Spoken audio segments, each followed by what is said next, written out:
Salam hər kəsə. Bildiyiniz kimi Mədəniyyət Nazirliyində tabeliyində fəaliyyət göstərən müəssisələrdə çalışan işçilərin attestasiyası keçiriləcək və artıq saytda elan yerləşdirilibdir. Yəni Nazirliyin saytında elan yerləşdirilibdir. Baxın, burada da qeyd olunur.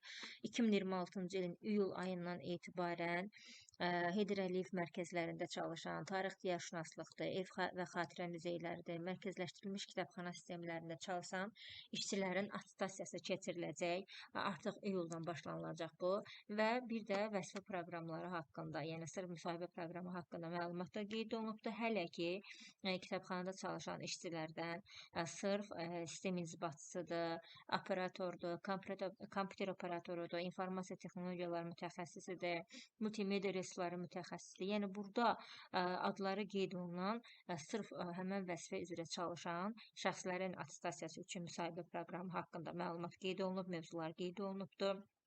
Etap-etapda digər vəzifələr üzrə proqramlar yerləşdiriləcək və qeyd edeyim ki, artıq may ayından başlayaraq sırf bu vəzifədə çalışan şəxslər üçün, işçilər üçün qrup yaradacağam. Kimlər ki, hazırlaşmaq istəyir, istər kitabxanaçılıqdan, istər informatikadan, çünki həm kitabxanaçılıq sualları, həm də ki, informatika ilə bağlı suallar ünvanlanacaq. Kimlər ki, hazırlaşmaq istəyir, mütləq şəkildə qeyd olunan nömrə ilə əlaqə saxlansınlar, yəni 05636 0199 nömrəsinə yazsınlar və may ayı qrupu üçün artıq qeydiyyatı yazılsınlar ki, bizim ayda başlayan kimi, amma yenə qeyd edirəm, sırf bu ixtisasda, bu vəzifədə daha doğrusu işləyən işçilər üçündür.